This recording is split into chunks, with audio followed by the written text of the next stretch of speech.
Venez voir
les cieux, si tu déchirais les cieux, si tu répandais ta gloire, si tu répandais ta gloire, si tu déchirais les cieux, si tu répandais ta gloire, au milieu de ton peuple, si tu déchirais les cieux, si tu déchirais les cieux.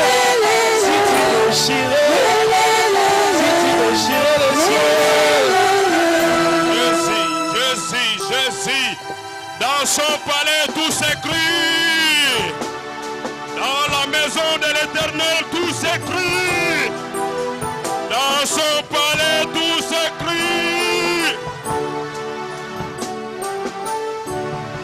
Alléluia. Jésus, la grande vedette de nos âmes, c'est Jésus. Notre Rédempteur, c'est Jésus.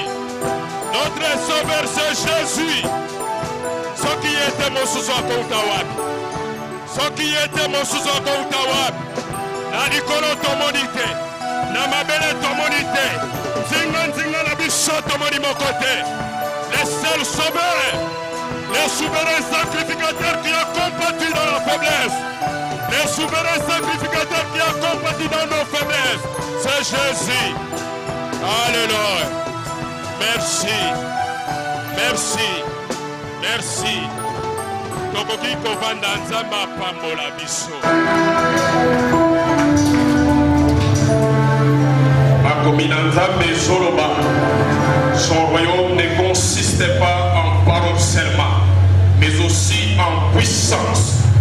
Tolingi toyoka nini oyo nzambe asali na bomo ya ndeko na biso frère Olivier.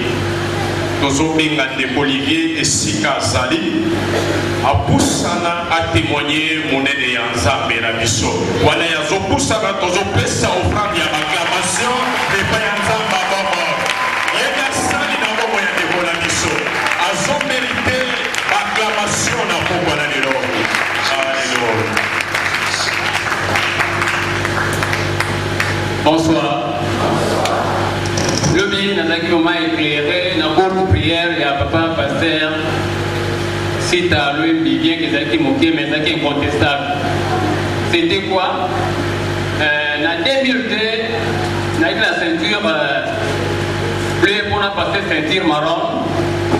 On a eu pas mettre mon boué avec ce qui est albino. Vous avez 14 personnes vont passer la ceinture. 10 par la démonstration, 4 Bogobunda. Parmi les Bogobunda, on a parmi 18 heures avec cette mission en Dakunae.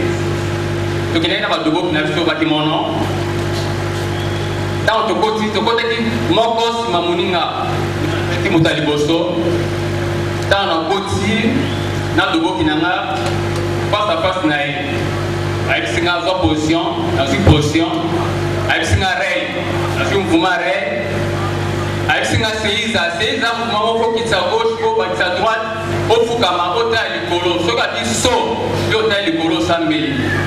Dans la bâtisse saut, la taille du colo dans Sambé, avec un appartement magique, et bien là, il faut que ça maille, il y a un égalité que ça maille. La gagne sous, maille, il y a un dokita. Avec un affaire, ma boko, na Congo, ma boko, na mandoso, la maille, dans la Congo, on a moni, ma boko na comme na mai, mais même on a col. Aïe singa, aux autres qui n'ont maïgeri, n'a pas barré. Dans la Congo, le Coran qui est maïgeri, a dit singa maï moussous dans le colo à droite. Après singa, dit nous qui devons deux jours comme ça, ici quand on va qu'il était vendu ici comme au col. Malheur en est que concert vous êtes à la première année, n'a pas du son. Dans la côte.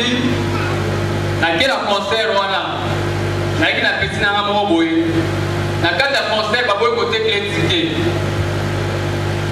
na côté na renverser des ça pour boy côté critique na bandi lutu na kata église frère joli na zengele soka zali azalaka sero wana pa na biso église na sala désordre population za moké et pesa na makasi moko impossible l'hôpital pasteur até ya na qui somo na lela qui libanda na côte na kati église ntango asambeli namoni éclairage moko boye liboso na ngai nayebisi mama na kati bamama alobi ngai na kotémoigne yango naye tonda nzambe nakumisi nzambe na ngai. Alléluia. Soki tokoki kosala yango lisusu malamu koleka. Même la minute ya prolongation nzambe atikali nzambe. Alléluia. Tolingi topesa esika epai ya papa wana papa azopusana topesi nzambe offrande ya baclamation.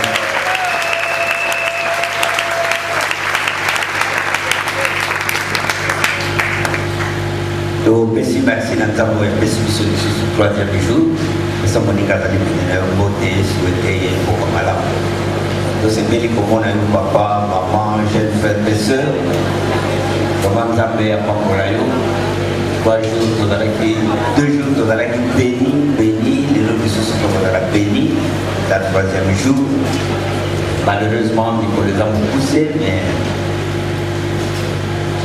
toza toujours na besoin ya koyoka kasi tosololi na parce que peut-être 2 mois avant tokomeka kobongisa programme akozongela biso po toza na besoin baquestion bato mingi baza na besoin batuna baquestion soki aye akolobela biso na kanisi po basombi balivre bakotala na kati ya balivre bango basombi makambo mingi na mateya zuta ya koloba ya bote azosala tout abongisa 3 jours ndenge toyokanaki mais lisusu eza essentiel esengeli aloba parce que premier jour ntango pasteur atelami eloko alobaki na kanisa eza kotuya likambo etali occultisme ezali vraiment sujet d'actualité eza eloko ezosalama mpenza mikoloko tozwi mwa temps mingi tosolo na ye na biro vraiment il faut toyoka bongisa baquestion na yo tokozala biso na temps akoyaka mpona korépondre na baquestion te mais akolobela biso oyo mosusu nzambe akotia na motema na ye toujours sur l'occultisme mpe tokozwa temps ya kotuna mituna koyoka na coupé de jour po toyoka mpenza mingi et l'occultisme eza presque partout soki toza mayele te tokozala vraimen eloko ya pasi. Le diable a se déguisé, a kokota bisika nyonso po akokozwa bato ayebi ke ntango na ye eza mokuse bazosala tout biso bato toza distrait bachrétien mais diable aza distrait te ayebi likambo etali ntango tosepeli koyoka ndeko na biso auti kopesa litatoli soki tosisi culte leka moke na biro na kosolola mpe kobondela nzambe akoka kosunga yo lisusu na makambo teli etikali olivier kobosana te soki osisi bible olingana biro kobondela mpe kobondela lisusu tokolekisa lisusu ntango mpe nakanisi toza na mposa toyoka mingi balivre nakanisi tosololi na pasteur oyo azali kosala yango akobimisa biso babuku yaka kaka kopesa bongo bomba bongo epesa biso na bongo na yo biso koza na besoin ya livre nakanisi yango ngai kolakisa moke bandeko yango buku moko kitoko église attention à la séduction yango nde batie na se l'occultisme un poison mortel bazali kokebisa lingomba na likambo etali séduction pasteur alobelaki yango mingi na Matthieu chapitre ya suka yesu alobeli mingi sur la séduction na kati biloko ebele aza na ntango te ya kolobela nyonso te na 3 jours soki olingi kosomba yango pesa nkombo eza na $10 epesa nkombo ntango ekoya komsa kobongisa lomboko mpona biso aya na yango nde tokopesa yo topesi nkombo na $10 na yo bomba epesa biso nde nkombo po toyeba nombre ya balivre tokoseka nakanisi wana ezaki ntango bayebisi na biso tokolekisa lisusu ntango te ntango tozali kobongisa maboko na biso tozali koyamba mosali na nzambe reverend pasteur sita lwemba ntango azali koya tozali kokumisa nzambe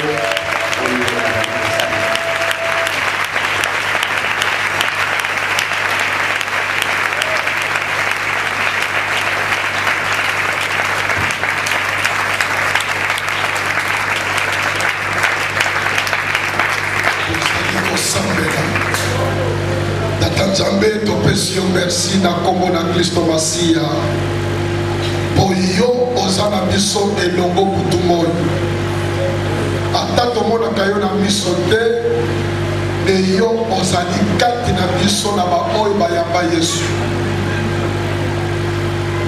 présence na yo eza na ntina monene mpo na bomoi na biso osi olobi mingi awa na banjembo mpe na maloba ya ndenge na ndenge elobami awa tolingi koyoka yo lisusu na message oyo ya pokwa lelo loba na yo tolingi koyoka molimo na yo ateya biso au nom de Jésus amen tofaka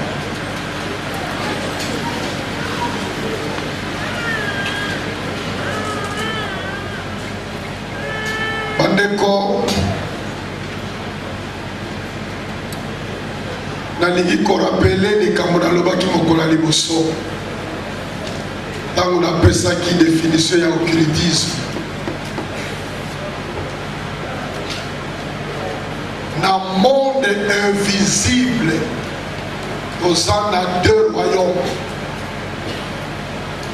tomonaka ngo na miso te me ezali bongo royaume ya Nzambe na royaume ya Satan monde na biso awa oyo tomonaka biloko tomonaka dans le monde physique tozali influencé par le monde spirituel ou par le royaume de Dieu ou par le royaume du diable. Nasepeli koyoka témoignage ya ndeko oyo alobi ezali ya solo nasala karate na vinanga na jujitsu ba arts martiaux. Il y a un aspect physique oyo emonanaka mais il y a aussi l'aspect spirituel. Beaucoup de sportifs bayebi à côté, mais ce sont des réalités spirituelles. Parce que dans le monde, il y a des asiatiques, des arts martiaux, et ali moko ya banzela, on a kokota en intimité avec le monde spirituel. Mais le coup là, ezali na nzela ya Yesu te, donc c'est pour entrer en contact avec le monde diabolique. Donc c'est de l'occultisme. Na cadre de arts martiaux, il y a même la philosophie zen. Et ça donc la philosophie, mais en réalité, les alliés, enseignement, on a connu comment entrer en contact avec le monde invisible. Il y a un grand maître. Beaucoup de monde a badojo ebele, ma photo, mingi ya batu basi bakufa, il y a un grand maître. Et ça, je profite pour vous dire ceci. Ceux qui m'ont dit campagne d'évangélisation, il y a mon aide quelque part. Mais ton ici, ma photo, il y a ma koufa na ba mur. Ça peut être innocent. Mais mingi ezali sous l'influence, campagne wana ezali sous l'influence. Il y a milimo mabe. Comme le spiritisme, ces photos-là sont des moyens de contact avec le monde invisible.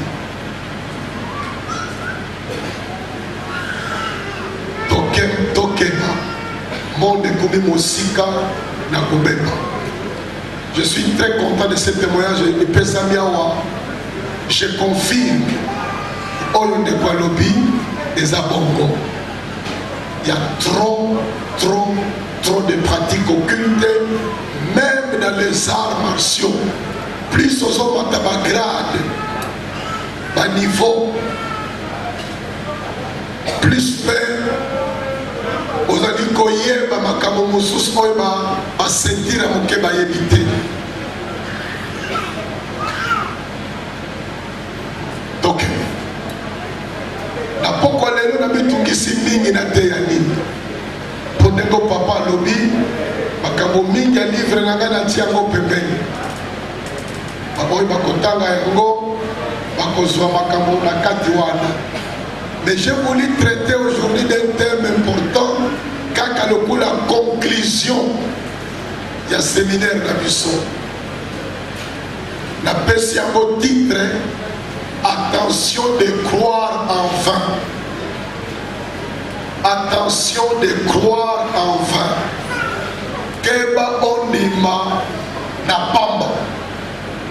Oyembele nzambe na mokili oyo, osambeli ye, opesi badimi na yo, opesi bambongo na yo, opesi mabonza, mais tu fais tout ça en vain, sans que oyembe. Attention de croire en vain. Donc otanga dans 1 Corinthiens chapitre 15 verset 1 à 8. 1 Corinthiens 15, 1 à 8. Je vous rappelle, frères, l'évangile que je vous ai annoncé, que vous avez reçu, dans lequel vous avez persévéré et par lequel vous êtes sauvés, si vous le retenez dans les termes où je vous l'ai annoncé. Autrement, vous auriez cru en vain. Autrement, vous auriez cru en vain. Je vous ai enseigné avant tout, comme je l'avais aussi reçu, que Christ est mort pour nos péchés, selon les Écritures. Il a été enseveli et il est ressuscité le 3e jour, selon les Écritures. Et il est apparu à Céphas, puis aux 12. Ensuite, il est apparu à plus de 500 frères à la fois, dont la plupart sont encore vivants, et dont quelques-uns sont morts. Ensuite, il est apparu à Jacques, puis à tous les apôtres. Après eux tous, il m'est aussi apparu à moi, comme à l'avorton. Au Kokikotanga chapitre 15, Mobimba, Nandaku. Nazungi na verset 2. Mamanité ya na verset 2. Nous sommes sauvés par l'évangile. Si, et seulement si, nous le retenons tel qu'il est, autrement nous aurions cru en vain. Tozwa lobiko na tangu toyoka évangile pe tondimela yango pe tobomba yango ndenge toyokela yango. Soki bongo te tozali kondima na pamba. Qu'est-ce que signifie kondima na pamba? Ça signifie quoi?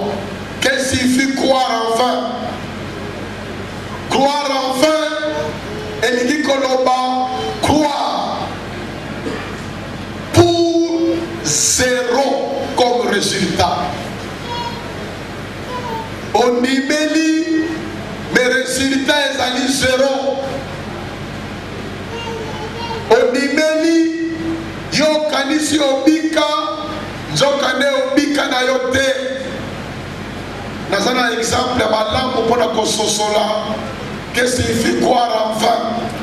pour te comprendre ma langue suite à ma tête. Natamu nazala na campus na Uniki. Quand j'étais aumônier là-bas, Mokolomoko na yami un étudiant na bureau nanga. Aye papa, pasteur, nazana problème monene. C'était na sanza ya juillet. Ba examen sili, ba proclamer na kosala ba liste na ba mur ya faculté. C'était en faculté de médecine. Liste ya bato ba réussir yangoyo. Liste ya bato oyo bazali ajourné o basala deuxième section yangoyo.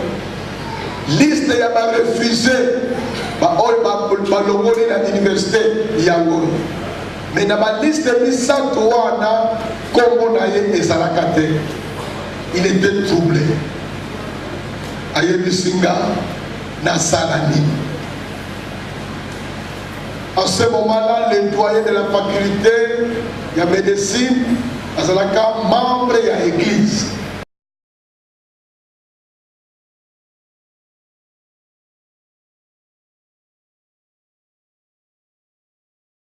Il y a lobby, ce n'est pas possible. Alors, donc, dans le lobby, bureau.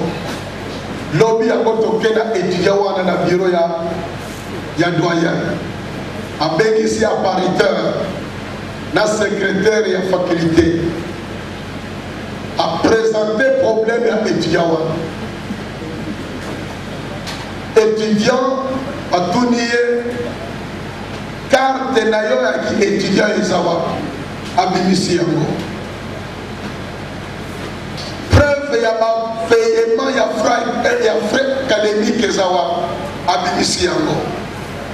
Dans apparitaire à Dani, preuve il y a paiement, il y a frais académiques. Oh! Mais tu n'as jamais été inscrit. Oh, ils ont des fausses factures. Osaka Kayoko côté. Osaka Ebele. Moto a signé facture Oyo et reçu Oyo. Akima na Brazzaville. Potolinga Kiko Kangisaye. Azombo Oya étudiant Ebele. Après ça, il y a une fausse carte d'étudiant. Et ça, le coup là, il y a un frais. Mais ça, il y a le coup là. Donc, toi qui croyais être étudiant, de ton point de vue, tu avais raison. Mais pour la faculté, aux étudiantés, tu as souffert en vain. Tu as fait des TP en vain. Tu as fait des examens en vain. Toi qui croyais être inscrit, mais aux qui étudiantés. C'est pourquoi, comme on a eu, et ça n'a qu'à la liste officielle, il y a des étudiantés. Abadi colère. Alors, il y a ça, on ne peut rien faire. La seule chose qu'on peut faire, ça c'est les doyens qui parlent. La seule chose qu'on peut faire, qu'on officiellement pour l'année prochaine, disons l'année académique prochaine, au mois d'octobre, au Banda étude la médecine comme un vrai étudiant inscrit. Mais pour le moment, tu as perdu toute une année pour rien. Pèse à la Kandengewa.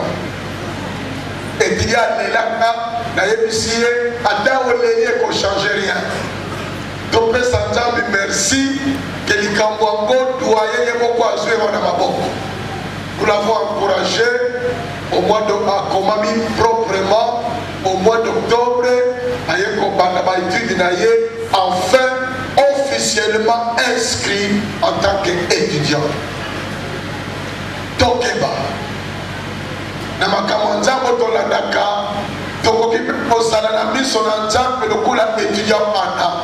yo kanisa koza mwana nzambe, yo kanisa koza lobiko, yo kanisa kozali mwana ya ndako ya papa na biso kati na lola, njokande ozalaka na yo mwana satana, otikala mwana satana, oza sauve te. Tokeba po mateya ekomi ndenge na ndenge. En dehors ya makambo ya Yesu, mangomba ekomi ebele, ba moské bazoteya mpe makambo na nzambe na ba musulman, ba bouddhiste mpe bazoteya makambo na nzambe, makambo ya Buddha na mboka na biso. Ba chinois bakotisi bouddhisme na ndenge ya makasi, ba indien na ba pakistanais bakotisi hindouisme na ndenge ya makasi na mboka na biso. Ezoso mpe bato ebele, mangomba ekomi trop. Toza na église moko na Guadeloupe, totindaka moko ya bapasteur na biso akende kovisite missionnaire kuna, ntango akomi aye koyoka ke lingomba ezalaka na Guadeloupe basambelaka setiyale. Setiyale anga nakufa me bakumisa ye nzambe, ye mpe akotaka na soirée moko po a vivre en life makambo yango lingomba wana, akotaka na kati bazoyemba makambo ya nzambe toyembaka, me na place ya kombo ya Yesu batia kombo ya setiyale. Lere batémoignage mpe ezali, bato baza kolobaki ngai nazalaka kobota te, nakoma kobota banda tosala nsambo epai ya setiyale. O ngai nazalaka malade, nazwa lobiko mpo na setiyale. Ngai nazalaka chômeur, nazwa mosala mpo na setiyale. Ntango nakendaka Kisangani mpo toza kuna mpe na centre na biso université de missiologie, toza na extension moko tobandaka parti en tant que doyen mpona kovisite yango, mpe surtout entrer en contact na baétudiant na biso bao bakomaka bamémoire mpona kozala licencié na missiologie. Moko ya bamémoire bakomi makambo etali le lumumbisme. Ngana tuni me qu'est-ce que ça signifie? Non, awa na Kisangani lingomba kuko ezali basambelaka Lumumba. Na tangi mémoire yango, ebe pauvre Lumumba kufa na ekala me bakumisa ye nzambe. Mangomba ezali trop na mokili. Alifo yeba, est-ce que nga naza na vérité to te? Est-ce que naza na kati na lobiko to te? Alléluia. Alléluia. Alléluia. Pourquoi tosengeli kosala attention po tondima na pamba te? Nazali kopesa bino 4 raisons.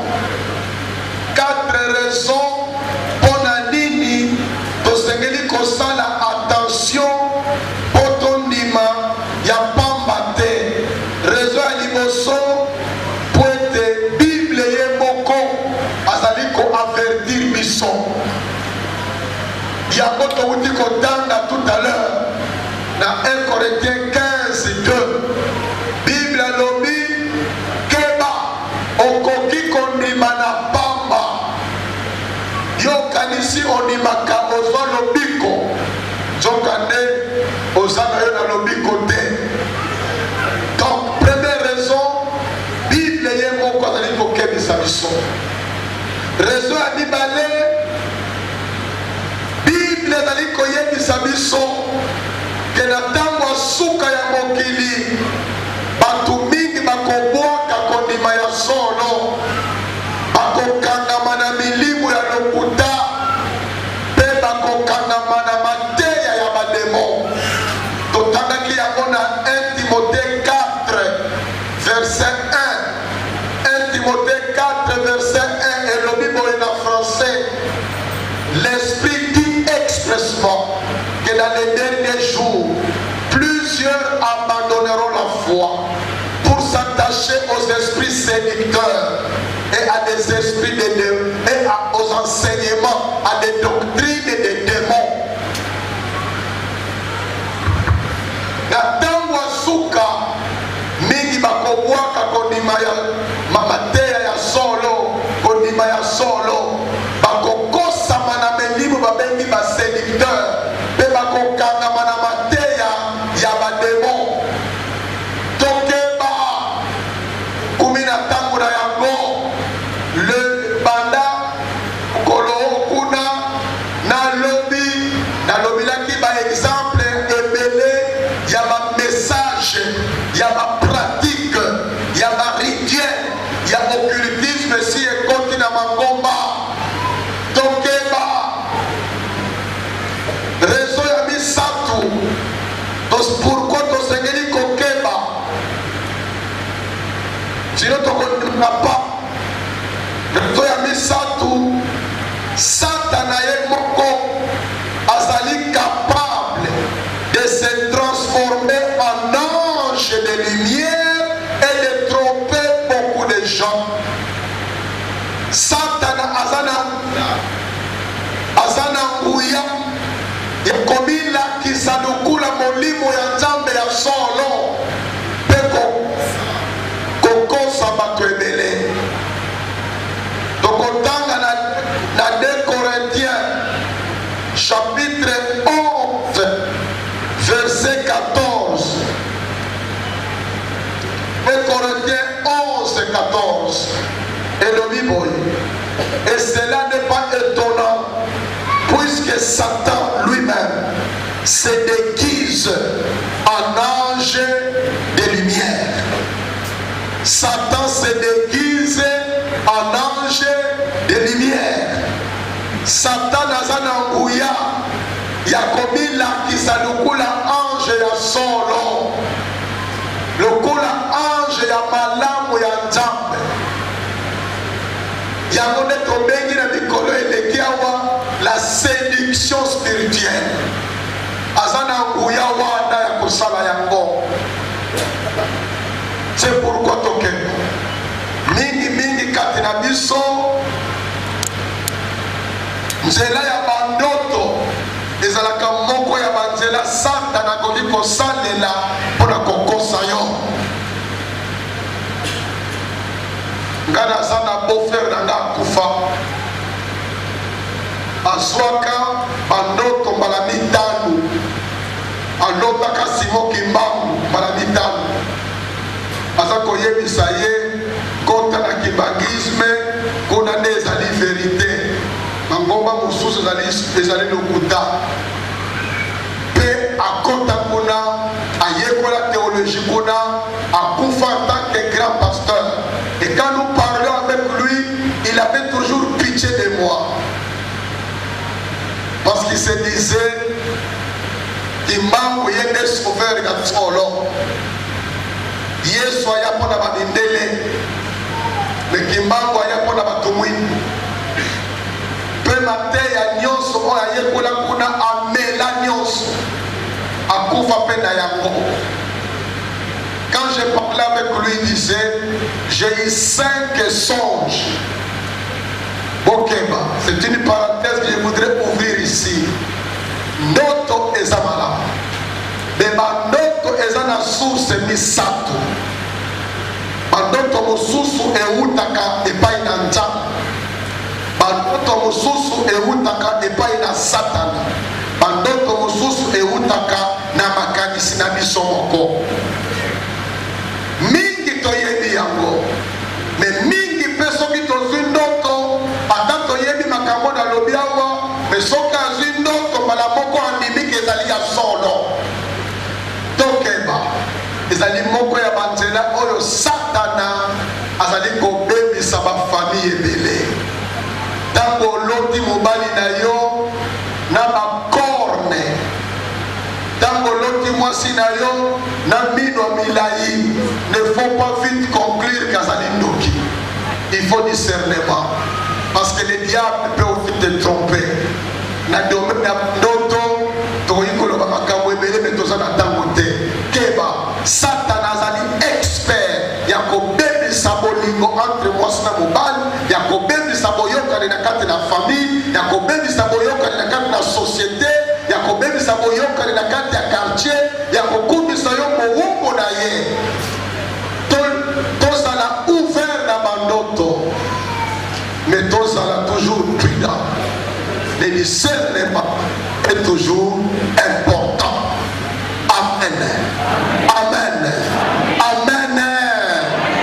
Raison ya mine oyo tosengeli kosala attention po tondima bindimela te na ndenge ya kokosama. Raison ya mine diabulu azali expert en fausseté.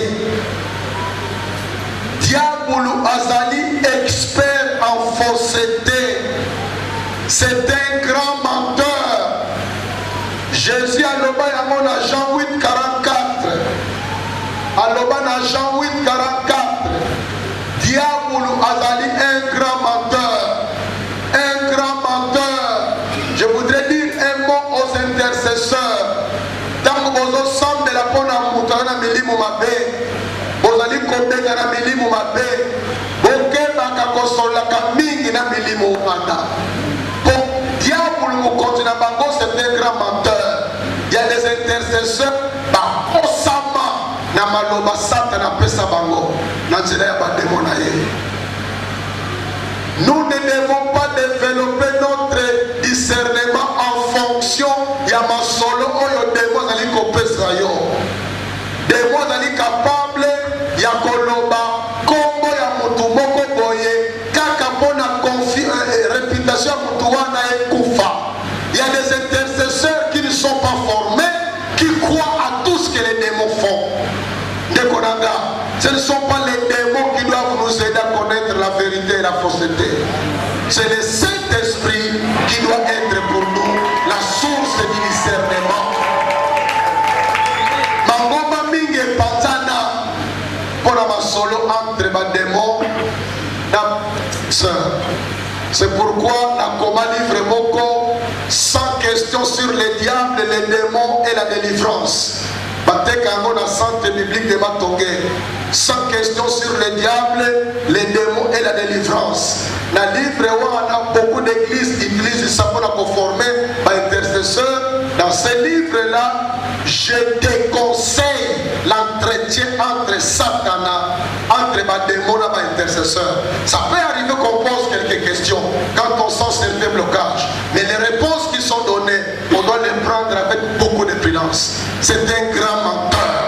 Aboma, ma vie à Batoébélé. Mais ce que je voudrais dire ici dans point 4, c'est un grand expert en fausseté. En fausseté. La Bible nous parle des faux apôtres. 2 Corinthiens 11, verset 13. 2 Corinthiens 11, verset 13. Les faux apôtres. La Bible nous parle des faux frères. Faux frères. Dans 2 Corinthiens 11, verset 26. 2 Corinthiens 11, 26, et Galates 2, 14. Galates 2, 14. La Bible nous parle de faux évangiles. De faux évangiles. Dans la Galates 1, verset 6 à 9. Galates 1, verset 6 à 9. La Bible nous parle de faux prophètes. Dans le Bilaki avant-hier. Dans Matthieu 24, 11. Matthieu 24, 11. Nous avons verset Mogokaka, mais ça est mêlé pour chaque point. La Bible nous parle des faux docteurs. Des faux docteurs. De Pierre 2, 1. De Pierre 2, 1. La Bible nous dit que les diables encouragent une fausse spiritualité. Le diable encourage une fausse spiritualité. Bonjambe ya lokuta. Yo yebate ke Satan si akosa yo. Nakati ya kondima ya lokuta. Romains 10, 1 à 3. Romains 10, 1 à 3. Le diable dirige une fausse église. Il y a une fausse église Apocalypse 2, verset 9. Apocalypse 2, verset 9. Le diable a des faux Christ. A des faux Christ. Matthieu 24, verset 24. Et la Bible nous dit que vers la fin des temps, le diable enverra un faux Christ. Un faux Christ. Celui qu'on appelle Antichrist ou bien Antéchrist. C'est la même personne. Antichrist, il dit Koloba, il est contre Christ. Antéchrist, il dit Koloba, Akoya avant le retour de Jésus-Christ. Nous allons vers un monde unifié. Nous allons vers un monde sans frontières. Un jour viendra, le passeport n'existera plus. On n'aura plus besoin de visa. Nous allons vers un monde unifié. Ce que nous vivons dans l'espace dans Porto, ce n'est qu'un exemple de ce que deviendra un monde. Si vous êtes à Porto, vous êtes en Hollande, vous êtes en Belgique, vous êtes en France, vous êtes en Allemagne, tu n'as pas besoin de la frontière du Canada et comme un territoire beaucoup. Même en Afrique de l'Ouest, dans Togo, pour mes conférences, dans le monde, dans Bénin, on va faire visiter à Bénin. Quand on commis à Bénin, je croyais toujours qu'on était au Togo. On a Bénin. Dans les frontières, il n'y a pas de frontières ici. Frontières géographiques Ezali, mais ça eh bien, ce qui se passe là en Europe ou bien en Afrique de l'Ouest, c'est ça qui arrivera. La Bible en parle. La Bible en parle. Nous allons vers un monde où il y aura un faux Christ, un contre-Christ, quelqu'un qui viendra avant Jésus-Christ, qui sera le seul roi, le seul président du monde entier. Cet homme-là va régner sur le monde entier. On l'appelle Antichrist ou Antéchrist. À cause d'un pouvoir, le diable lui donnera un grand pouvoir. Il aura un grand soutien spirituel de la part de celui qu'on appelle les faux prophètes. Autant dans Apocalypse 13, et ça livre beaucoup facilité, chapitre de beaucoup facilité, mais dans il y a plusieurs fois. Dans il y a malem. L'Apocalypse 13 nous parle d'un monde unifié. L'Antichrist aura ses soutiens, ses fidèles, ses disciples auront la marque de la bête, qui est le nombre 666. Na utaki côté makambo ya la marque de la bête dans une église délimitée chez le pasteur Marcelo et pesaki ngatangu pona ko prépara mate ya wana ya kokota lisusu mozindo na makambo etali la marque de la bête. Nous sommes en train de vivre tous ces moments-là. La grande question, est-ce que l'église connaîtra ces moments-là où il sera déjà enlevé? Dans le monde, il y a des théologiens, il y a deux points de vue. Certains disent l'église sera enlevée avant que le monde a lobby et salama. Non, l'église va aussi connaître ces moments-là. Mais les amateurs, pourquoi les noter? J'en parle seulement pour la Colomba que le diable c'est un grand faussaire. Un grand faussaire. Les diables, ça n'a pas stratégie ébélée. Il y a continue on rima une fausseté. Yo kanisi on ma vérité. Alléluia. C'est bien que dans le bas qui 4 raisons. J'ajoute même une 5e raison. Pourquoi faut-on s'en aller Kenge? Parce que la philosophie qui règne actuellement dans le monde des spirituels, parce qu'on a un post-modernisme. Moi, quand j'étais en 6e secondaire, en l'an 1971, 5e, 6e, il y avait beaucoup de philosophie. Mais la philosophie qui régnait, c'était l'existentialisme. Jean-Paul Sartre, Albert Camus, qui soutenait philosophie wana ezalaki koteya ke ntango yo ozali kolia na yo mela na yo sakana oyo koya lobi oyebi te. On ne croyait pas à un monde invisible. Actuellement, la philosophie qui règne, c'est la philosophie post-modernisme. Et lingi kolobani, d'une manière très simple, cette philosophie enseigne que tout est relatif.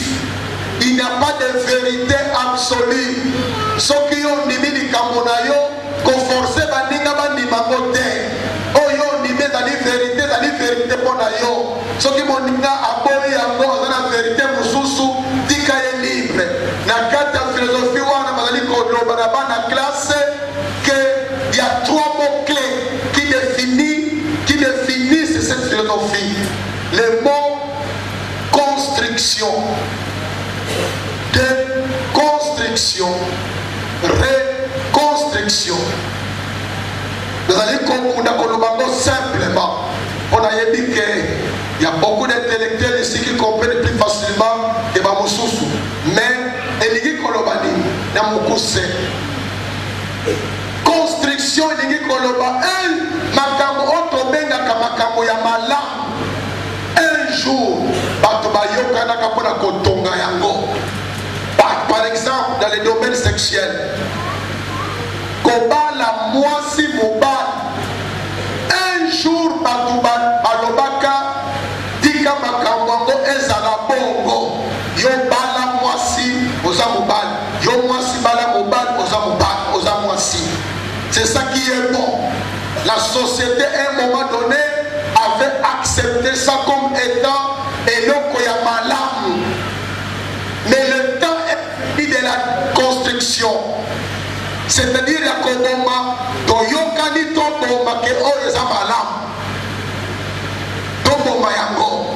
Reconstruction sikoyo mwasi mobali, c'est ça qui est bon, c'est ça qui est bon.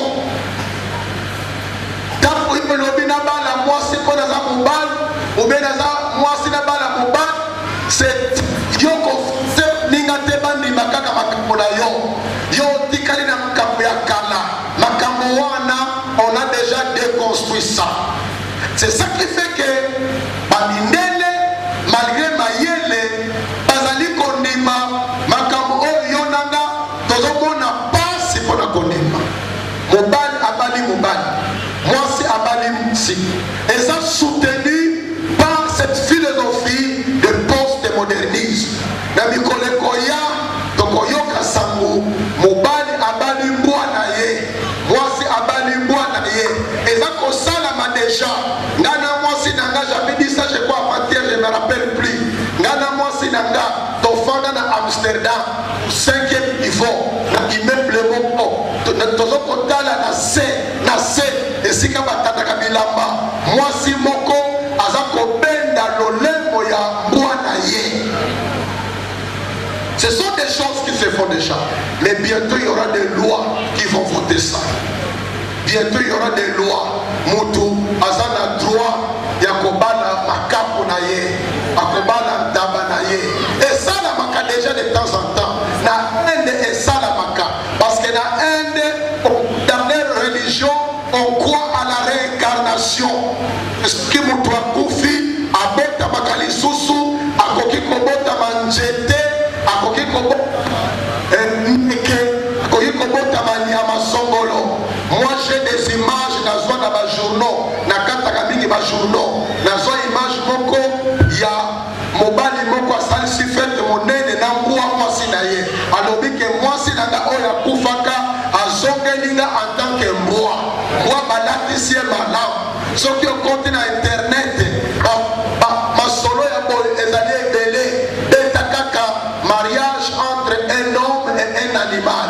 Bakopesa yo basite belé. Okoyi kotanga makambo wana. J'en parle.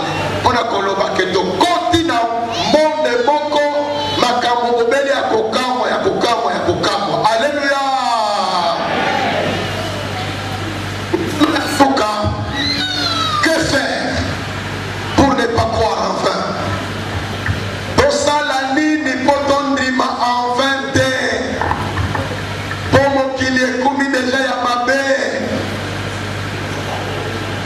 continuer, j'ai déjà dit des choses ici. Makambo mingi ya salete na lobi awa bato bazosala ngo pamba te bambongo ezali na kati ya ville ya Kinshasa. Il y a des coins où un pasteur peut avoir $20 000, $30 000, $40 000. Pamba pourvu que andi mabala ayena indie moko lukola mwasi awana Kisasa. Je connais un jeune pasteur. On m'a mis en contact avec lui. Alinga qui combaye makamwanja. Un jeune pasteur. Alors il vient ensemble à la société. Makamwa na moni que ça va mentir trop. Voici son drame. Azanga kambongo ya kofutela lopango ya église na bango. Pour église des amoké, batu kosa baza moké. Et la plupart il y a des chômeurs, na ba pauvres. Moyen bazo ba montant qu'on fout la régulièrement ils la caté. Jour moko akenda moninga na pasteur, un vieux loup, na yebi pasteur encore. Akepa na ye bakutani alobi vieux na kutana yo. Sali sanga. Pesanga montant ya $150. Pour te foutre la église 50. Mais en tout cas, 3 mois, on te met les paiements. Pour tous les qui connaissent un synthétiseur, na sonorisation. Alors, tu sali 3 mois, tu fous l'église, bayer à Tomoki. Alors, que ceux qui m'ont fait mon année à Kobenga na biso. Ceux qui ont benga na biso église est pas. Via l'IMC, mais combien de $150 caca. Vous avez un côté. Mais petit, puis nous, vous avez pauvre, pas mon amour. Ça va, il y a qu'à lobby. Na tongo, à PCL. Na komémo, na tongo, pèse au côté. Na komémo, quelque part, où il y aura plus de $30 000 dans carton. Il y a qu'à lobby. $30 000. 30 000 francs. Non, $30 000 américains. Pasteur Azungi Nandako lobi na mwasi na yeto bongi. Ah! Ngapoko $100 000 ezalaka lokola miracle monnaie. $30 000.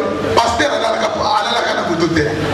Kaka kobanuka ko azozela noki tango ezala. Déjà na tongo motema moto $30 000 epesie kizunguzungu. Tongo etani atati ya pamba be madame alobi melati. Ça c'est un grand retard. Allah dit à qui n'a rendu. Dans le commis, et pas un pasteur, te présenter pas un moi sinaye, lobby azopé manana ko yebisaye. Bref, il après a koutamina et dit oye, ça c'est courageux. OK, à ma tête de la chip. Baketi pemenya Memeling. Quelque part là aux environs de Memeling. Nakopesa adresse te bakomi wana bakiti na moto lupango moko na libanda normal donc bakoti na kati quel luxe akati une période de tondi à jeune élève ayebisi efanda wa kembala moko na ndako akoti a traîner abimi.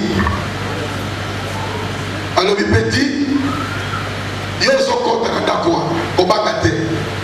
Tout ça au bagoye bisai. Au kobiba a un carton ya $30 000. Au bagate, au boukarate petit. Et ça chance à venir. Il y a le bivier dans au boukarate. Na combo na Christo, nous sommes bons. Azo sambela na ko avancer. Azo briser ma chaîne, azo sala ma geste, na kata lopango. Bafandi sena vivant.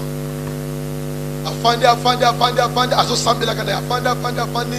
Un moment donné, amoni mutu moko ya mwindo amemi carton, atina mesa yebise tanga mbongo. Atangi c'est $30 000. Bayebise za yayo. Soki okondima makambo koleka. Et etalingate yo kotia wazela bo afandi bali kobanga kokende en fait makambo mbongo bapesa yango félete nini lobeleka afandi bala moko amona rido moko efungwami enge moko abimi bolumbu ndenge papa na mama akota ye bolumbu bolimbisanga eloko nde parallèle au sol alors koche pe yango lukala bilanga onana kobozela yo lala si ali moko contre les vivants mais pourquoi bon mais on a bien à émission mon voisin le message en fait les gens ont initié on a autour de la fête parce qu'on a vu ça les femmes ont baptisé allez nous on a la main ça va pas parce que je suis blessé dans le bénin ça au moins à cause de la beauté nous avons ça un jam mais ma copine va y avoir ça un jam nakosala mote nakosala mote peti abili libanda vie wana o mais boni obimi karton te alobi vie esika obimisa yango te vie olingo komanga vie akimi mbango c'est un collègue pasteur qui a mis en contact avec lui alinga kozwa liboma makambo toteyaka ye azomona ngo lokola baventure mais ye moko avivre en life alingaki contre liboma. Je l'ai même mis en contact avec un psychiatre. Le fils qui est aspect psychologique va contrôler. Monde est si écouté. Donc, combien de souka, de konanga, donc combien de souka mokili. Il faut on la suivre si tu ne crois pas en vain. Je vous donne rapidement quelques conseils pour ne pas croire en vain. Comprenez le contenu du vrai évangile. Comprenez le contenu du vrai évangile. C'est l'évangile que nous croyons que nous sommes. L'évangile concernant la personne de Jésus et l'œuvre de Jésus-Christ. Dans Corinthiens 15, versets 3 à 5, Paul nous donne la définition du vrai évangile. Le vrai évangile a deux vérités. La première vérité, Jésus est mort pour nos péchés. La deuxième vérité, Jésus est ressuscité des morts. C'est très simple. C'est très simple. Okoki kozalobi kote po pesaka ba franc. Okozalobi kote po pesaka mbongo na yo na église. Okozalobi kote po salisaka ba bona. Okozalobi kote po ozwa baptême. Okozalobi kote po ete yo oteya kabaninga mususu. Okozalobi kote po ete yo tala kabamalari na hôpital.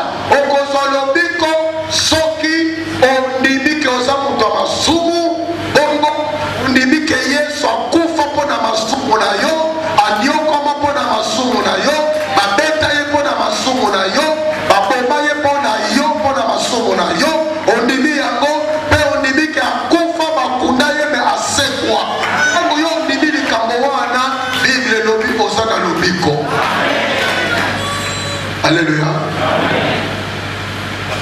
Yesu azali awa, Yesu azali awa. Yesu azali awa na biso. Yesu azali awa, Yesu azali awa. Yesu azali awa na biso. Ya solo.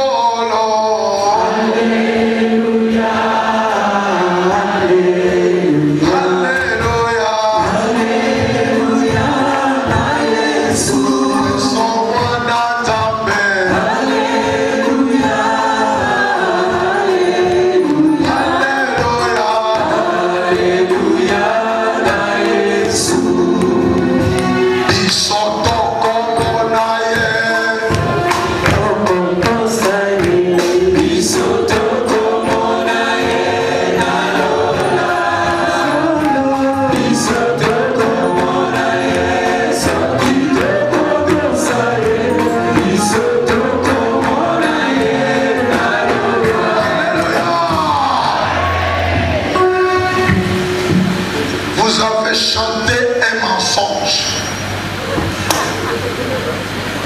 biso tokomona ye soki tokotosa ye. C'est faux. Ça, ce n'est pas l'évangile. Ce n'est pas l'évangile. Ce n'est pas l'évangile. Ça fait mal. Banzembo mingi toyemba kabiyembela. Tokomona Yesu te potokotosa ye. Non, c'est faux. L'obéissance ne sauve pas. Partout où je prêche cela, les Congolais partout dans le monde sont ébélés. Aucun au Canada bazali, aucun en Amérique bazali, aucun au Brésil bazali. Ce qui les faux évangiles. Moutou a fondé Djembo, voici comment il est chanté. Nous l'avons connu dans les années 70. Bisoto komonaye, bisoto komonaye, bisoto komonaye, nalola. Il affirmait que tokomonaye, tokomonaye. Mais mingi baye ko corriger encore bakomi koloba, tokomonaye soki tokotosaye. C'est faux, c'est ça le faux évangile. Ba évangile à nous coûter ça mingi moko na yango, tokobisa obéissance comme condition pour tout le monde ensemble. Donc, au monde ensemble, c'est pour l'obéissance. On est incapable d'obéir ensemble à 100%. Les pharisiens croyaient que ceux qui battent aussi niveaux qu'on ensemble, basali juste dans la mission ensemble. Jésus a corrigé ça. Jésus a dit si bango bokeba. Ata osali likambote, mais tango kanisi likambango na motema na yo. Au niveau de tes pensées, na mis son enjambe et ça match ni na moto ya sali yango. Et Paul a répété 2 fois. Paul a lobby ata otosi mibeko nyonso, mais otosi mubeko moko te. Ozali coupable ya mibeko nyonso. Ndeko nanga, si tu es honnête devant Dieu, tu vas te rendre compte que si le salut nous est donné par l'obéissance à Dieu, nous te pouvons nous n'entrons pas au ciel parce que nous obéissons à Dieu. Nous entrons au ciel parce que nous nous confions en Jésus-Christ qui a obéi à 100% à la loi de son Père. Jésus a obéi à 100% à la loi de son Père. C'est la seule personne qui a vécu sans avoir péché. Lui n'avait pas besoin qu'on tosse yango. Masalaka yango en tant que moutou. Bonayo, mais bonanga. Asali examen à place nayo.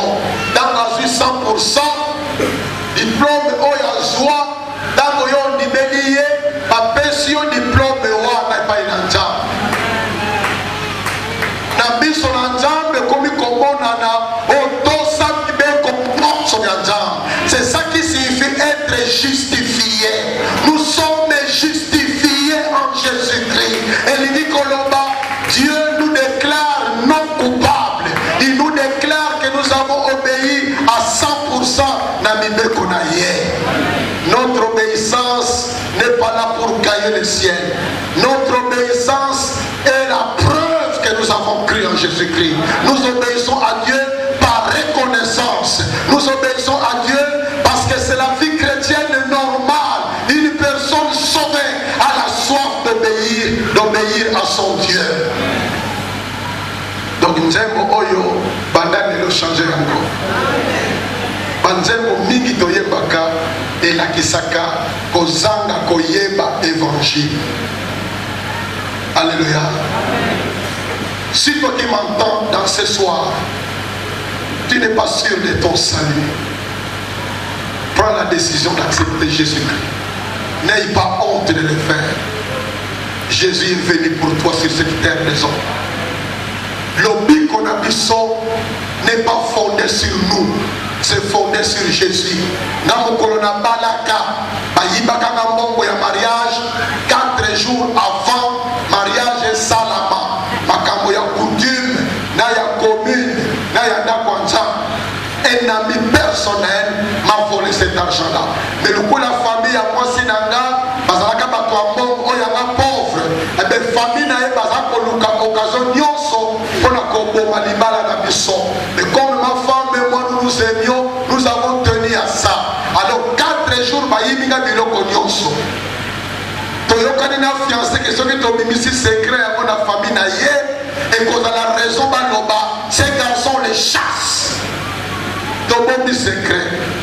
Il a fallu na defa na koteka biloko mosusu. Et la taka mokolo ya fête na zwaka ba félicitations ebele et la moko ya kitoko sabato moko ya kitoko mobali amona ni wana njoka nde elamba wana ya kodefa sabato wana ya kodefa na zwaka lokumu na biloko ya kodefa.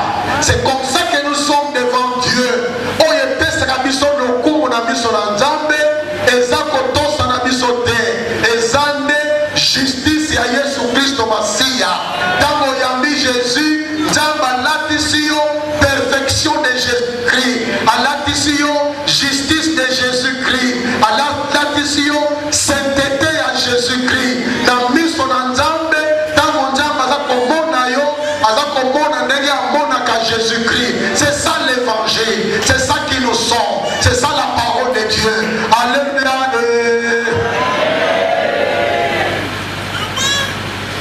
Comprenez les contenus du vrai évangile. Yamibale, sachez que tout enseignement qui nie l'évangile est diabolique. Tout enseignement qui nie l'évangile, on a l'obiao et où t'es pas une satana. C'est pourquoi j'avais dit avant-hier que ma religion non chrétienne, tous les mouvements occultes, toutes les sectes pernicieuses, et ça n'a ça que moko, il y a occultisme. Pourquoi je ne peux pas, un exemple, pourquoi je ne peux pas croire à l'islam? Et ça est impossible à dire. Parce que simplement, bango bandimaka te ke Yesu akufa mpona masumu na biso. Soko tangi na Coran, na Sourate to chapitre 4, na ayato verset pendant 157. Okoyoka kuna, ce n'est pas vrai que Yesu akufa mpona masumu na biso. Du fait qu'on dit ça, je ne peux pas être musulman. D'ailleurs, dans le Coran, dans le chapitre 4, dans le 3, excusez-moi, 3, dans le verset 55, chapitre 3, 55, et comment ceux qui suivent Jésus sont au-dessus de ceux qui ne le suivent pas. Voilà pourquoi nous avons Yesu. Parce que Coran est mon quoi Tilinga, Nakanamana Yesu, dans le chapitre 3, 55. Bon, attends, il y a des Coran, des bons bagawana. Pourquoi il faut ça, il va musulman Mamoussous. Mamoussous, Bako Silikilayo, Bako Kimayo, Mamoussous, Bako Tungisabango, Bako Tunayo, comment suivre Jésus-Christ. Alléluia. Alléluia. Alléluia. Alléluia. Soki omoni mwana noza na poto to ndeko na yo atuni yo papa ou bien grand frère ou grande sœur ou maman awa kayebi te na kota na lingomba nini mangomba eza ebele ata oyebi yango te yebisa ye kaka keba soki na lingomba moko bazali kokipe Yesu te baza komona liwa na ye tina te kokota te eza ya diabo. C'est très important. Alléluia. Amen. Alléluia. Amen. Alléluia. Amen. Un autre conseil. L'anda Jésus, non pas comme ton moyen de vivre, mais comme le but de ta vie. Je vais expliquer ça. L'anda Jésus, non pas comme un moyen de vivre, mais comme but de la vie. Ça signifie quoi? Tant que tu as après culte, moko na moko but na ye kozala akoma na ndako na ye. Mais moyen ya kokomela kuna ekoki kozala makolo to na moto to na taxi to na mutuka personnel to na bamoyen mosusu. Les moyens on les change facilement mais le but reste constant. Mingi tolandaka Jésus lukula moyen but na biso eza kobala, but na biso eza kobota, but na biso kozwa mosala, but na biso kozwa mbongo. Les buts ne changent pas. Maintenant les moyens eza Jésus. C'est ça qui fait que ce qui Jésus yango aza na retard trop ya kopesa sa réponse. Quand un moyen ne marche pas, on change facilement les moyens. Alléluia. Les buts restent constants. Quand il y a des conférences quelque part, tu as un retard, un embouteillage trop, na tiki chauffeur, na famille, na une moto, na mati, na quai, na but, na conférence. Les buts restent constants, les moyens peuvent changer. Mais qui ont Jésus-Christ comme moyen de réussir notre vie. Tous amis. Conséquence, ce qui m'ont tapé si moyen mosusu. Ou bien tu peux continuer à prier. Mais à la moi, prophète na yo moko boye, aye bisaka yo makambo ya vie na yo. Okoyi kosambela, kozanga mama futa te. Je ne suis pas contre l'huile d'onction. Dans mon copain, parfois, on prier pour les malades. Parce que la Bible en parle. Mais quand on commence à considérer ça comme étant le moyen indispensable pour te dire au côté de la idolâtrie. La idolâtrie. Mingi, azolanda nzambe, pona kore, nzambe azala mwana musala na ye. Nzambe apesaye. Dans Wazou Yango, Abaena Nzambe, parce qu'on n'a pas besoin du moyen quand on a atteint les buts. C'est ça un des drames de notre christianisme. Un des drames.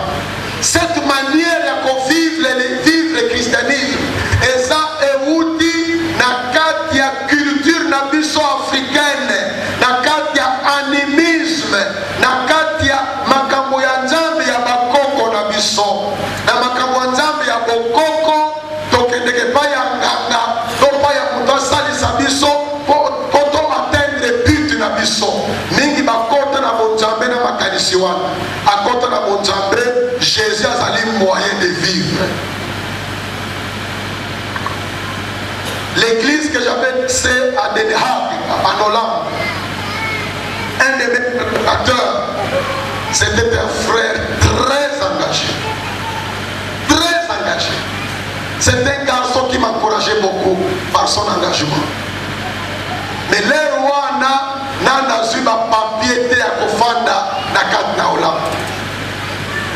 Tant que je n'ai papier, akobi hollandais, a une nationalité, Makamwanzambe a Bouaki Sayango, Batumingi Bakamwaka. Il était très engagé. Jour Moussous Aye, quoi Yakana Isasa, Aye Pembe na quartier Nabiso, il y avait un garage aux environs. Aye Kokisamutu Kanaye. Moi, Nanga Moni, oh, vieux tout, oh petit. Est-ce que papa Sakana, oh, ne faut pas dire que je suis là. Les Kamatalar, à payer $100. Pour le bateau comme on y a un petit. L'enfant m'a dit que la monnaie papa son goût. C'est vrai ça. Oui, la monnaie, vous tapez $100 yango. Alors, bina bombe là, il a le bagoté. Tant que yo a moi c'est ah, ça. Les âmes mawa. Il y a des gens qui suivent Jésus pour la correction ma but là-bas. Comme c'est normal que mon tolère à l'Oba, je suis chrétien, je suis aussi rosicrucien.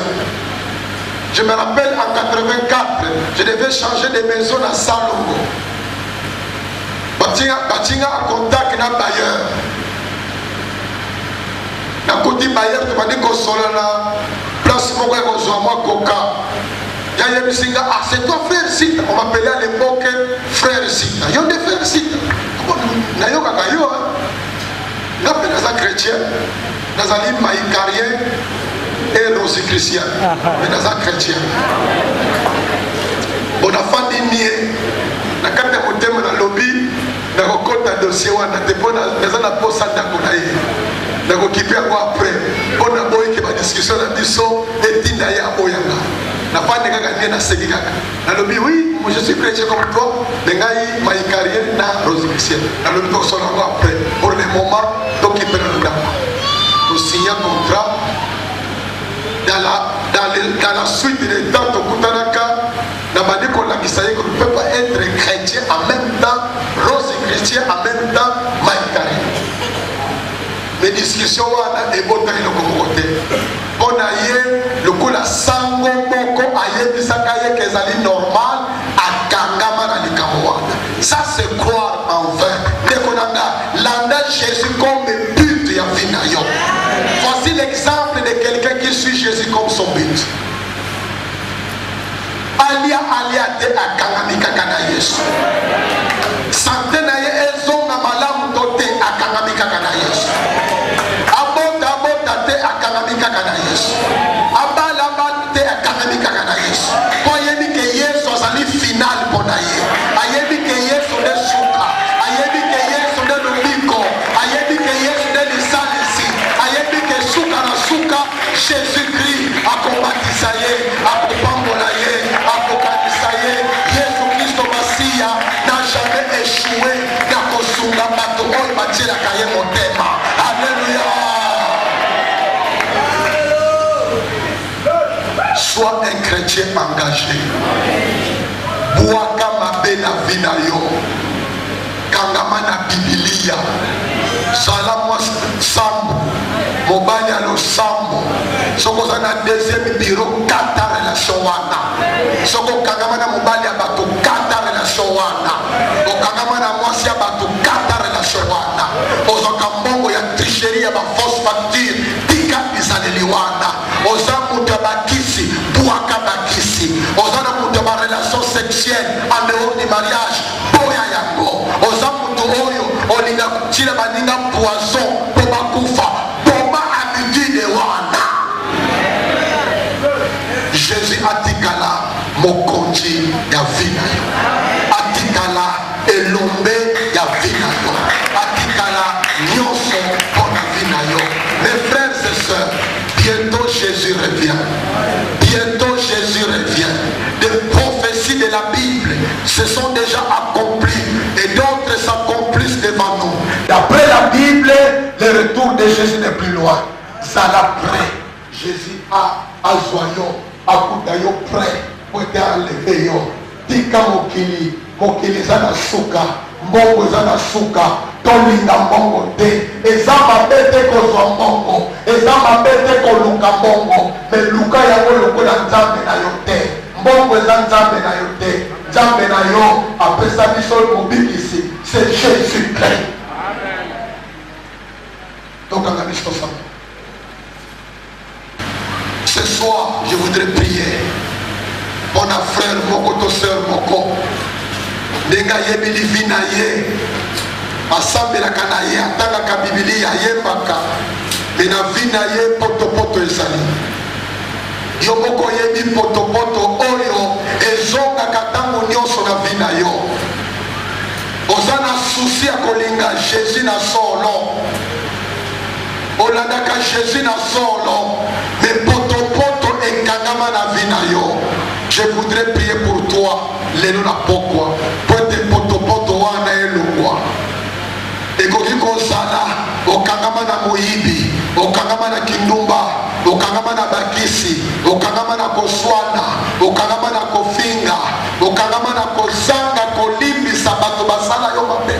Okangama na kozanga courage ya kosenga bolimbisi na bato yo sala mabe.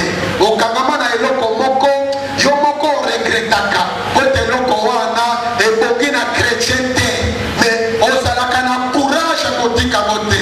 Ata olingi kotika yango ozangaka nguya mpona kobwaka yango.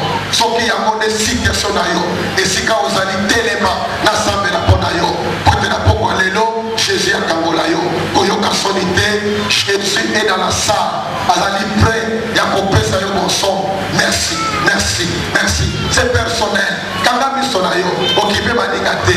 Ndenge oyebeli vie chrétienne na yo, c'est une vie chrétienne qui est marquée par makambo mosusu oyo yo moko oyebaka na décision na pokwa lelo ya kozala disciple ya solo ya Yesu ya kotika mokili ya kotika potopoto wana po tokangama na Yesu na motema moko olanda ye lukula bitu ya vi na yo soki yango nde posa na yo esika yo osali telema nasambela mpo na yo na baninga nyonso batelemi pendant banzembe eza koyembama yo moto otelemi okoloba pai na Kristo mokumba na yo okoloba pai na Kristo mpona nini otelemi okoloba pai na Kristo nini yango olingi anungola na vi na yo okoloba pai na Kristo makasi nini ya sika olingi kosenga ye apesa yo na baoyo bafandi bosambela mpona baoyo batelemi yo moto ofandi sambela mpona baninga batelemi pote bapriere na bango eyokana na suka na kosambela mpona baoyo batelemi tosambela nzembo sambela sambela sambela sambela sambela nzambe azali koyoka yo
vous serez réellement libre.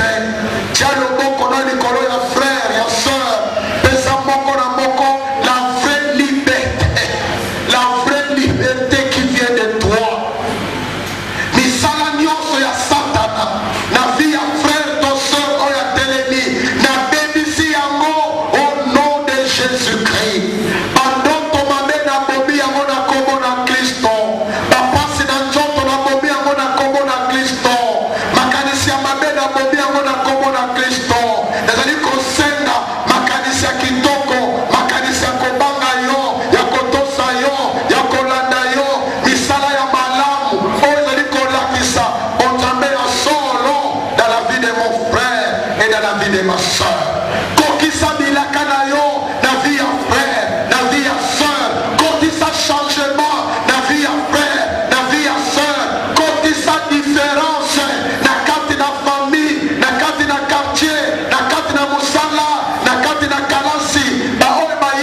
nasengi yo yoki akope osali yango zwa lokumu zwa longonya zwa masanzoli yo mokonzi ya bakonzi. Amen, amen, amen.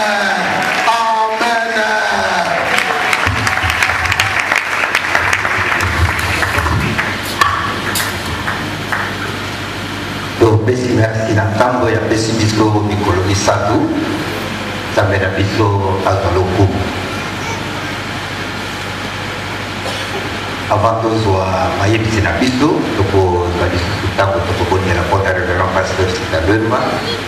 Premier na deuxième jour nakanisi tolandaki na intervention na ye babiloko nyonso alobeli biso surtout lundi mardi azalaka mpe mingi menacé surtout na baninga misusu bapasteur parceke toyokaki yango me tolekisaki yango kaka bongo lokola eloko te mais tika tozwa temps tokotela mpona motei na biso nga babatela ye abomba ye na kati ya loboko na ye mpe asala ye grâce oyo nyonso atie na kati na ye akoka toujours kokontinue koloba yango tikali ngoma mobimba tokitisa mitu na biso tokotela mpona révérend pasteur Sitalema libota na ye mpe ministère za bapesi tika totokola minomo tokotela.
Présentement, il s'est même la Ligue pour la lecture de la Bible, 10 était la Ligue pour la lecture de la Bible, néanmoins, la joie qui a été dans le et était pas mal le même jour, pour qu'on fasse un combo, pour qu'on jusqu'à ce que beaucoup de faire sa biso pour l'année, ça va un nombre de bateaux biso, donc vous voyez, autant de personnes va faire si va combo pour la beaucoup. L'État pour le Goya, pour que Goya a $10. Donc c'est pas le mingi na pour lier babilo pour Goyo. L'objet est d'aller jeudi dans la étude biblique na biso. Na pour le temps pour le bénéfice toujours sur l'occultisme et pas point mine. Vitant et ça proposé pour pas l'occultisme.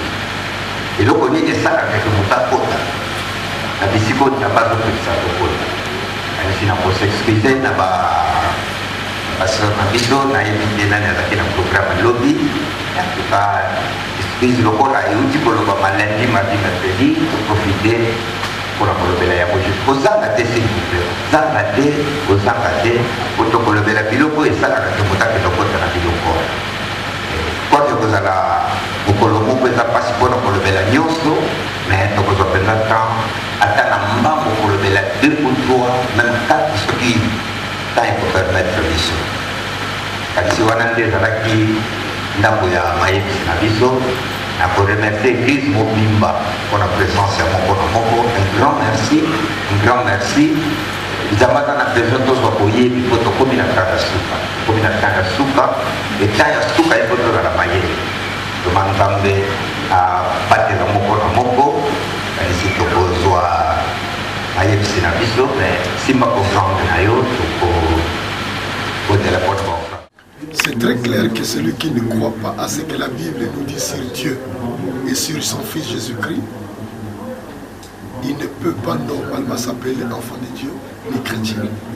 Et si les kimbanguistes ne croient pas que Jésus-Christ est Dieu, comme les musulmans, comme les bouddhistes, comme les hindouistans, comme les disciples de Krishna ou autres, eh bien, ils ne peuvent pas se déclarer être Dieu. Parce que nous devons, pour être sauvés, il faut croire que Jésus est Dieu incarné, croire qu'il est mort pour nos péchés, croire qu'il est ressuscité et qu'il est vivant au siècle des siècles. Sans cela, on n'est pas enfant de Dieu. On peut se nommer chrétien, mais on ne l'est pas en réalité. Jésus a dit dans Jean 6, 44, « Nul ne peut venir à moi si mon Père ne l'attire. » Quand quelqu'un est attiré par Dieu, par le Père à Jésus-Christ, il comprendra la parole de Dieu. Ce qui fait que même nos mamans qui n'ont pas étudié, mais un jour ils ont compris l'évangile, elles ont été sauvées. En fait, ce qui est important, c'est les soucis de son cœur. La personne qui tient à être sauvée. La personne qui a la soif de Dieu. La personne qui veut être enfant de Dieu. Quand il va lire les versets qui parlent des conditions pour devenir enfant de Dieu, curieusement, elle comprendra. Parce que le Saint-Esprit est le meilleur professeur qui explique la parole qu'il a inspirée. Dieu a donné sa parole, non seulement pour les intellectuels, pour toute personne qui peut l'écouter. La foi vient de ce qu'on entend. Et ce qu'on entend vient de la parole de Christ. Quand quelqu'un écoute l'évangile et croit à cela, il est sauvé. L'expérience de Samuel avec les sacrificateurs Élie montre que c'est Dieu qui nous aide toujours. Dieu peut nous aider par nous-mêmes. Curieusement, on comprend la parole. Ou il peut nous mettre en contact avec quelqu'un d'autre. C'est toujours Dieu qui intervient.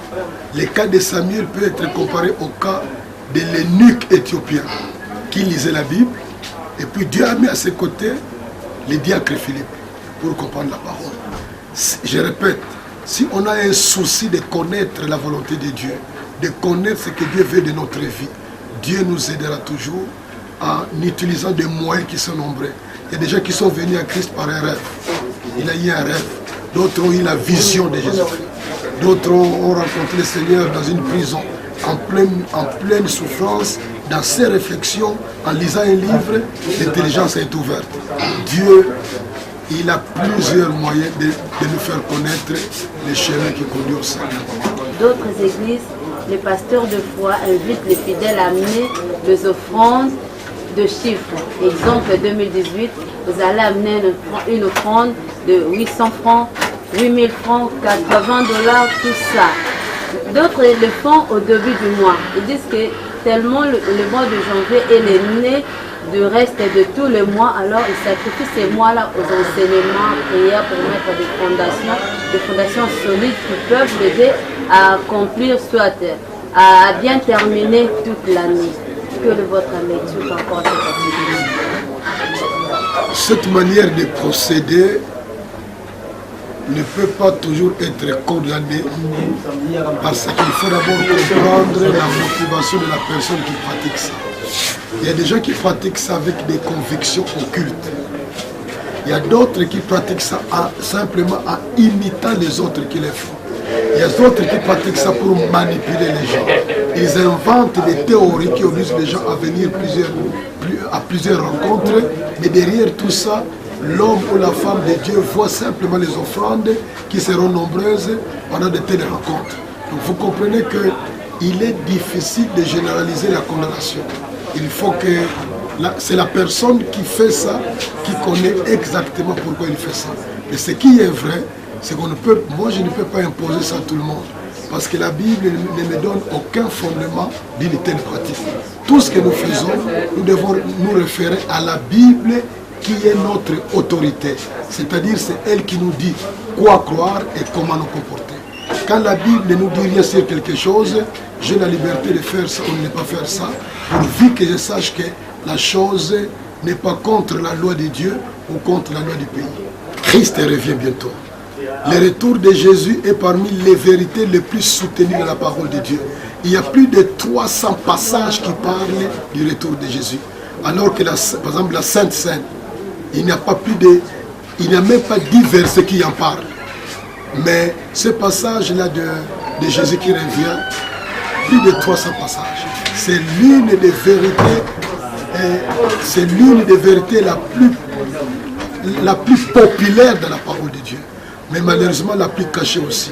Ce que j'ai comme message au peuple de Dieu, c'est de leur dire, soyons vigilants. Jésus-Christ revient bientôt. Nous devons apprendre à vivre en conséquence.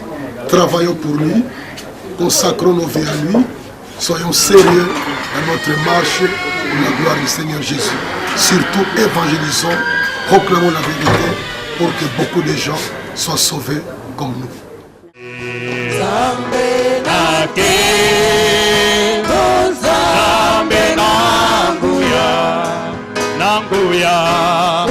Sanjola,